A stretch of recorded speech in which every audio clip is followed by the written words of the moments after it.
Jesus! Oh, I don't.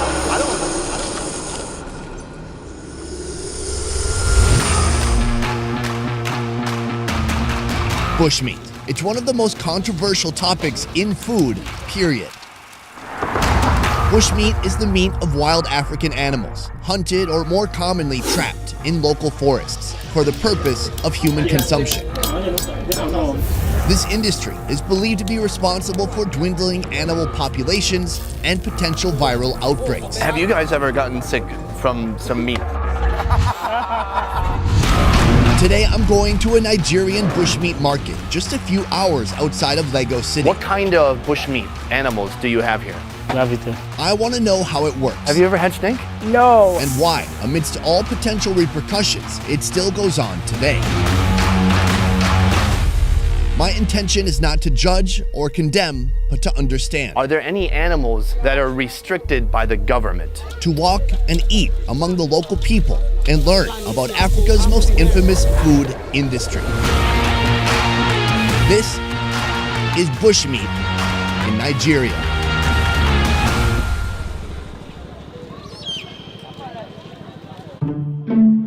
This is Oluwo Market. It's been here for too long for people to know how long. Centuries at least. Open for business from early morning to dusk. I expected the vibe here to match that of a hacky Vice expose with dark, ominous music. But it's not like that at all. The mood here is almost festive, bustling with energy, and everyone from traders to customers appear to have a smile on their face. There are snails, a broad selection of seafood, and if you walk far enough, you'll find trading stalls for one of West Africa's biggest wild game industries.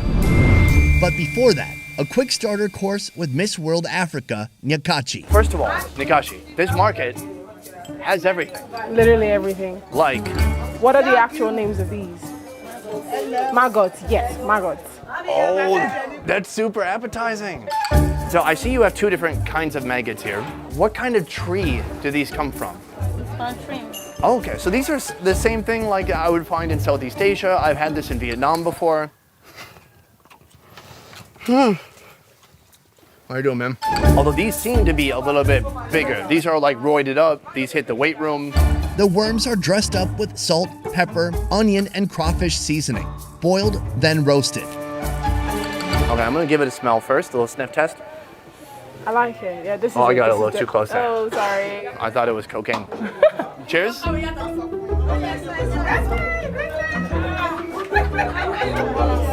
It's soft. The skin of it becomes kind of leathery. It tastes like it's been soaking in chili oil. Can I have that one? Thank you. You like this one? I love it. Cool. Do the maggot dance.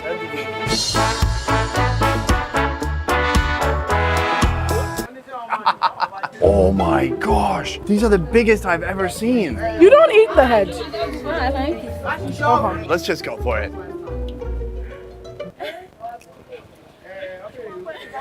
Do the maggot dance.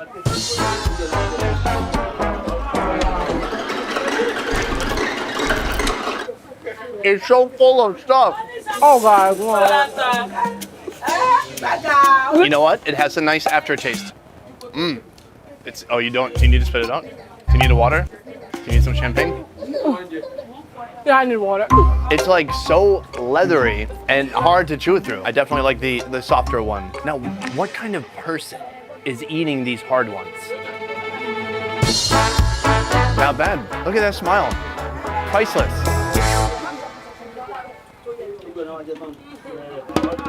As we make our way into the market, the smell of burning animal flesh and singed fur wrap around us, sticking to our clothes and clinging to our hair.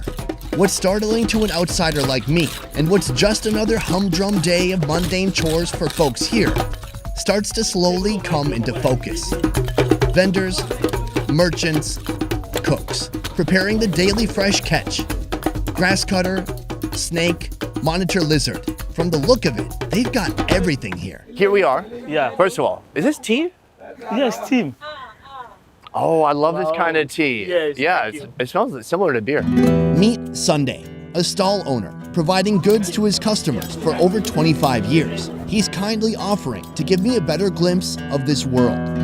So right now they're smoking some different meats, right? Yes. And there's a few different things on here. It's kind of a potpourri of rare meats. Is that the grass cutter? Grass cutter. Oh, we had a grass cutter yesterday. It's got like plenty of fat in there, not overly lean, so it's like sticky when you chew into it. It's like gooey. For you, it's gooey. Maybe your piece isn't cooked. What else do you have here? Is this an arm? Monitor lizard, yes. Oh, it's a monitor lizard. Is that snake meat? Yes. Oh, have you ever had snake? No. Really? Snakes are my worst enemies. Like literally, that's the thing I'm scared of the most. I'm actually terrified. Like I feel like it's gonna go in my tummy and come back and bite But you know me. what though? After you cut it into pieces, they can't do any damage. Okay. You don't believe me? You think it might come back to Of life? course it can't bite me. Like Terminator 2, it's gonna mold back to life? This is python meat, a local favorite. I don't eat it. Are you scared of snakes? Well, I guess it's not for everyone. The snake has been chopped up into handheld pieces, then smoked over a fire until it's completely dried out. Smells like fish. Yes. All right, let's go for it.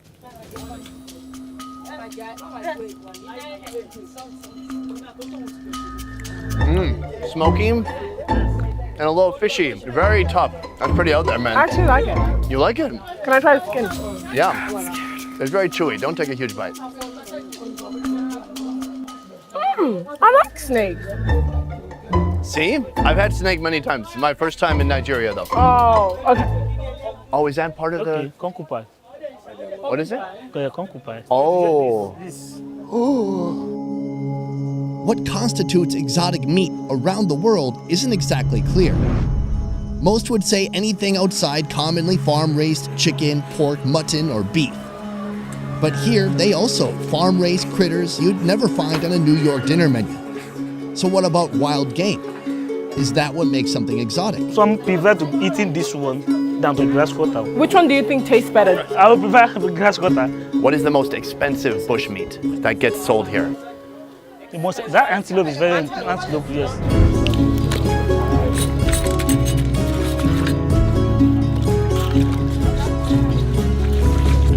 Personally, I grew up in Minnesota eating deer meat that had been hunted and never thought anything of it. In Bali, some tribes have religious ceremonies surrounding the slaughter and consumption of porcupine. Porcupine actually very special for our religion. We offer them to our God. In parts of Indonesia, they don't have a history of agriculture, so they hunt and eat wild boar and rats. Which one is your favorite? Because he likes rats. All right, I'm starting to feel better about rats. So what is exotic, and what's just another day in Nigeria's countryside? This is the auction area for all these animals, all this bushmeat. She's got a giant monitor lizard here. Oh, geez. So this is generally kind of what's available here. Yes. I mean, what is on this table? So there's, is that a... This is deer. Just a deer. Yeah, yes. These are antelope. Yeah. Are these babies or do they only get that big? No, this big one. Oh, that's the big one. That's full size. There's nothing here that'd be on your typical Costco grocery list. And what's this one? Bush cat. Bush cat.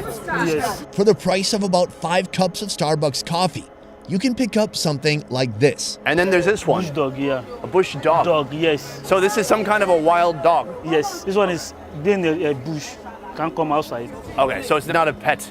Yes. Oh, that's a crocodile. So this one's alive still? Yes. Where'd you get it? Beside the bush, just like in some water. Wow, this is something else. The surreal range of available creatures is a shock even to me. Creatures I'd only seen on Animal Planet are right here in front of me, ready for sale to the highest bidder. My understanding is, you know, in Nigeria, you can still get chicken, goat, sheep, cow, all of that you can get pretty easily. Yes. Even though the bush meat is more expensive, people want to buy it. Why is that? Because the taste is very, very different. Is it just the taste, or is it also like, are there any health benefits or something medicinal about the food? Everybody buy bush meat because of the taste. Okay. Because it's not common. Are there any animals that are restricted by the government? Are there any animals that are off limits? No, at all. Nearly all the animals here today are not endangered. Regardless, I find it interesting that from what I can see, the idea of endangered isn't really a concept here. With no oversight or government regulation, every day hunters and trappers go to the seemingly infinite jungle, and every day they bring back something to sell. This has been happening for generations. For them, it was normal then, and it's normal now.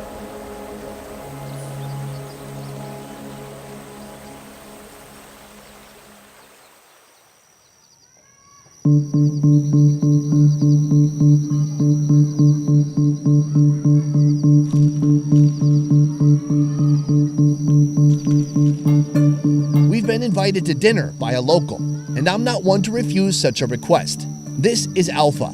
This is Alpha's place, and it looks like he's having a pretty good time. The arrival of newcomers has sparked excitement in the air, but I'm still questioning what exactly we've been invited to eat. Our main and only course, a timeless Nigerian recipe that can sub out any type of animal protein. Today, the protein happens to be monitor lizard.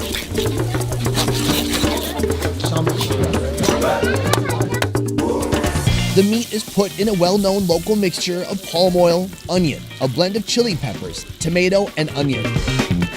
It appears the lizard boils for some time to cook it through and soften up the meat. So, we've been invited for a local treat. Yep. You've cooked up some lizard, right? Yeah, monitor lizard. Let's try it out. Joining our meal, Darami, a local producer who's been assisting our production in Nigeria. Also, for those still wondering, the monitor lizard is not an endangered species. This is a local preparation. Yes. So, is that a preparation you could do with any kind of meat? Yeah. So, any kind of meat someone's pulling from this market, they might cook it this way. Yes. But here we're going to eat it with our traditional meal, which is called eba. This is eba, a staple food in Nigeria. It's made of dry, grated cassava that's been mixed with hot water. All right, this is our carbohydrate. Oh, it's so hot. I'm gonna give it a dip. Let's cheers. Cheers. Yeah. The sauce was really good. Fresh, spicy, and just tomatoey. Is it that? Descriptions. This meat's still pretty hot. I didn't dig into that yet. Where do you think they caught this lizard? From the other side of the lake. You think they set up traps over there? Yeah, they do. Okay, so some people are real hunters. Yeah. Probably mostly it's trappers. Definitely have to be a hunter to be able to know how to set the trap and know when to check up if the trap has gotten any game or meat per se. Right. If you leave something in the trap too long, then something else gets your meal. Thank you. Yeah. What piece is this? What do I even get? Are these ribs? Can I just bite off of it? Yeah, you could. There you go. It doesn't look that hard to bite into. The skin feels a little bit like that snake from before. It's thick and kind of gelatinous, gooey. Yeah, get in there. I like it. That's pretty good. Oh. That's pretty good. It's so spicy, man. That spice just hangs out in the back of my throat. Yeah, but that's how we like our sauce in this part of Nigeria. But I love the flavor, and it's addictive. Like, you gotta satisfy that spice by adding more spice. Yeah.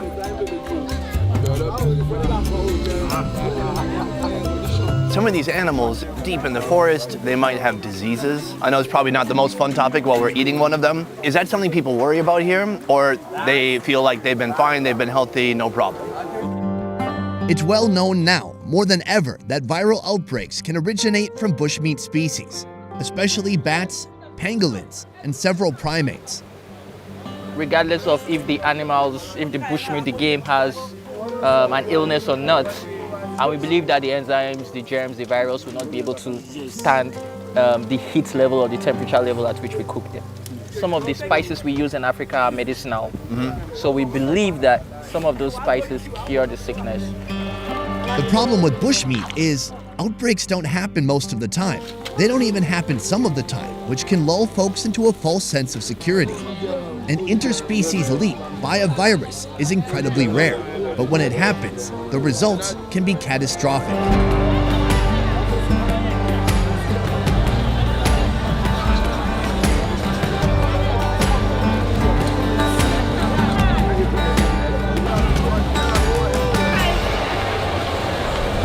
Have you guys ever gotten sick from some meat? Nah, I've not. Nobody eats rare meat here, right? Nah. Even beef? No. Do you eat rare beef? No, we don't. Throughout Africa, that's a common thing. Well, except for when I went to Kenya, I did have a raw blood and raw kidney from a goat. In Kenya. Did you eat it? Delicious. Wow. How do you find it? Milky. This is what I love about traveling the world is like you're talking to me about, yeah, there's people down here who eat monkeys once in a while. And I'm like, yeah, across Africa, they're eating the raw kidney from a goat. And you're like, dude, have some limits. Let's respect the boundaries. Respect the boundaries.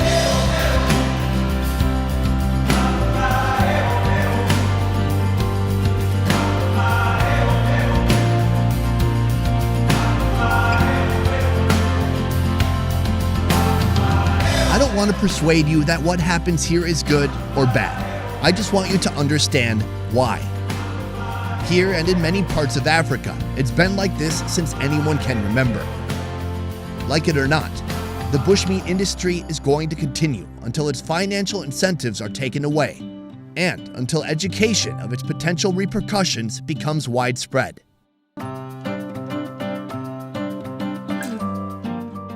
Hey guys, want to contribute to a great cause and at the same time cause me great pain? Now's your chance. Let me explain.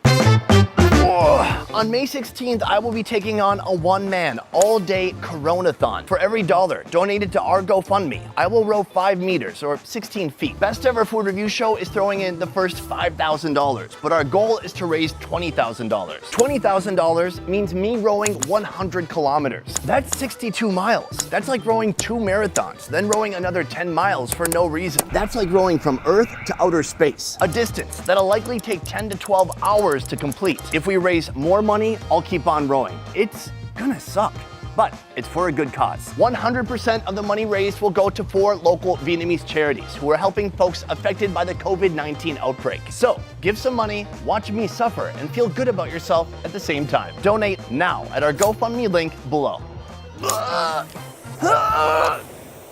Water break. From researching and shooting to editing and mastering, our 10-person Best Ever Food Review Show team works hard to roll out the highest quality travel food entertainment twice a week. If you like what we do here, please consider supporting our Patreon. Patreon allows fans of the show to contribute a monthly sum and receive a load of extras like early video releases, private Q&As, and beyond. To learn more about our Patreon, check out the link in the description box down below. And if you can't give or don't even feel like it, that's okay too. We're just happy you're here. Thank you to Nkashi for joining me for this epic journey here in Lagos in Nigeria. You can follow her on her Instagram, as you see here on the screen, and her many adventures this year and beyond. That is it for this one, guys. We will see you next time. Peace. All right, this is the first time a co-host has been taller than me. Freaking me out. Don't worry, the young shall grow. The young shall grow.